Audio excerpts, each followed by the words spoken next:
नीलकंठ वर्णी वंशीपुर में पधारे। प्रातः काल वर्णी प्रभु स्नान करके पीपल के एक वृक्ष के नीचे संध्या करने विराजमान हुए। उस समय वंशीपुर के राजा शिकार खेलने निकले थे। उन्होंने वृक्ष के नीचे बाल योगी को देखा। चंद्रमुखी कमल के पत्र समान गहरी आंखें और ललाट पर ब्रह्मचर्य का तेज। इस बाल योगी को देखकर राजा हर्ष विभोर हो गया। वह उत्तम कोटि का मुमुक्षु था। उसने प्रभु को पहचान लिया। नारायण इस स्वरूप में आज मेरा उद्धार करने आए हैं। वह तुरंत ही नीलकंठ वर्णी के चरणों में झुक गया। नीलकंठ ने आंखें खोली तो सामने राजा को देखा। राजा ने प्रणाम करके वर्णिराज को अपने महल में पधारने के लिए प्रार्थना की। राजा का भक्तिभाव देखकर नीलकंठ ने अपनी सहमति दे दी। राजा उन्हें अपने अश्व पर बिठाकर महल की ओर चल दिया। इसी दृश्य को देखकर सभी आश्चर्यचकित थे। नीलकंठ का दर्शन करने के लिए प्रजाजनों की भीड़ उमड़ पड़ी। सभी ने भावपूर्वक बाल योगी को प्रणाम किया। राजमहल में रानी ने भी हर्षपूर्वक अतिथि का सत्कार किया। नीलकंठ को देखते ही रानी दिमुग्ध हो गई। सभी ने सोचा कि यह कोई सामान्य ब्रह्मचारी नहीं, परंतु साक्षात भगवान ही है। रानी को कोई पुत्र नहीं था। उसने सोचा कि साक्षात परमात्मा ही पुत्र बनकर आए हैं। उसकी दो कन्याएं इला सुशीला भी नीलकंठ के दर्शन से सम्मोहित हो गई। नीलकंठ की सेवा से राजा और रानी कृतार्थ हुए। राजा रानी का भक्तिभाव देखकर नीलकंठ कुछ दिनों के लिए महल में ही ठहरे। पूरा राजमहल बाल योगी की सेवा में लग गया। प्रातःकाल स्नान कर नीलकंठ तैयार होते तो सुशीला और इला पूजा की सामग्री तैयार कर देती थी। फल फूल भी लाती और नैवेद्य के लिए मिठाइयाँ लाकर नीलकंठ के पास रखती थी। नीलकंठ पूजा करके ठाकुर जी को नैवेद्य अर्पण कर उन्हें प्रसाद देते और स्वयं अति अल्प आहार ग्रहण करते थे। भोजन के समय भी सुशीला और इला उपस्थित रहकर नीलकंठ को प्रेम पूर्वक भोजन कराती थी। नीलकंठ की भोजन लेने की अलौकिक रीति से सभी विमुग्ध हो जाते थे। वर्णी कभी कभी अपने चरित्रों की बातें करते तो कभी वे भूतकाल और भविष्य काल की बातें करते थे। सभी उनकी बातों में लीन हो जाते। राजा रानी नीलकंठ के भोजन के बाद ही भोजन करते थे। वर्णी को राज्य में ही रखने के लिए उनके अंतर में एक प्रकार का लोभ था। एक दिन रानी नीलकंठ के पास आई और कहा, ब्रह्मचारी जी, यह राज्य आपको सौंपना है।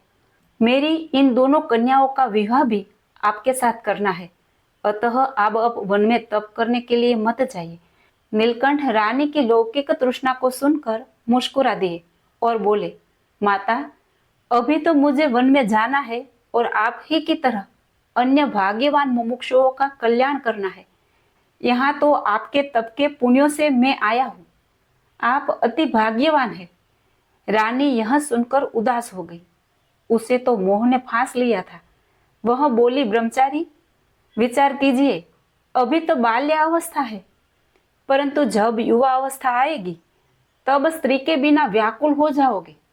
अच्छो अच्छो का अहम कामदेव ने नष्ट किया है, क्या वह आपको छोड़ देंगे? नीलकंठ को रानी पर दया आई। उन्होंने कहा, मेरे लिए तो वन में जाकर परमात्मा का ध्यान करना यही परम सुख है। रानी के पैरों तले पृथ्वी सरकने लगी। क्या वर्णी चले जाएंगे?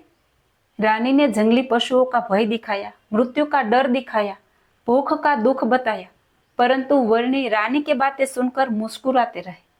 अतः उन्होंने कहा, माता, वन या वन के जंगली प्राणियों का, धूप या ठंड का मुझे कोई भय नहीं है। भय तो वासना का होना चाहिए। मैं तो वासना के मोहजाल से मुमुक्षुओं को मुक्त करने और अपने दिव्य अक्षरधाम का आनंद देने के लिए प्रकट हुआ हूँ। आपके राज्य या आपकी कन्याओं के बंधनों में फंसने के लिए मैं नहीं आया हूँ। आप सबने श्रद्धा पूर्वक मेरी सेवा की है, इसीलिए आपको अभय दान देकर मैं अपना अक्षरधाम दूंगा। रानी के मन के द्वार खुल गए। अनिमेष नेत्रों से नीलकंठ वर्णी का दर्शन करते करते रानी समाधिस्थ हो गई। जब समाधि से जागृत हुई तब नीलकंठ वहां नहीं थे। रानी की आंखों से आंसू बह रहे थे। दोनों कन्याएं माता से बोली, माँ, नीलकंठ वर्णी निर्विकारी और दिव्य विभूति है। हमारे घर कृपा करके उन्होंने निवास किया है, तो इनकी इच्छा समझकर सेवा करिए। किसी भी प्रकार का आग्रह मत कीजिए। प्रेम पूर्वक इन्हें मन में ही बसाने का आग्रह रखिए और मिथ्या मोह आप छोड़ दीजिए। पुत्रियों के ये वचन रानी को अमृतमय लगे। सुशीला और इला नीलकंठ के आवास में गई। वहां वे स्वस्तिक आसन लगाकर ध्यान मग्न बैठे हुए थे।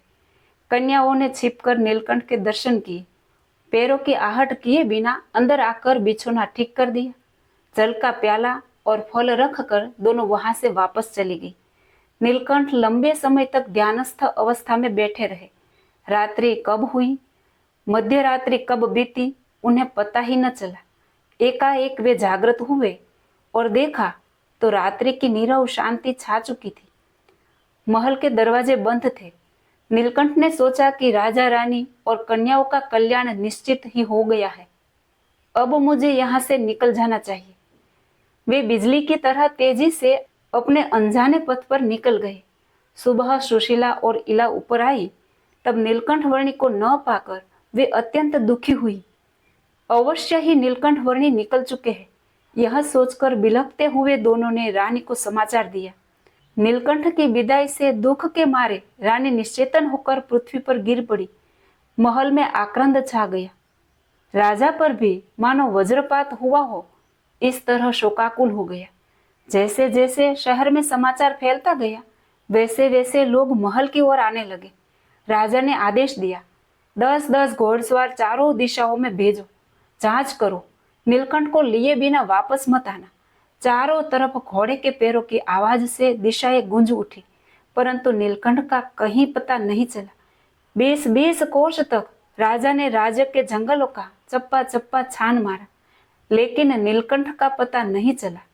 विरह की वेदना से वह व्याकुल हो गया। नीलकंठ ने आकाशवाणी द्वारा राजा को धैर्य बंधाया कि मैं तुम्हें सौराष्ट्र में मिलूंगा। जय श्री स्वामीनारायण।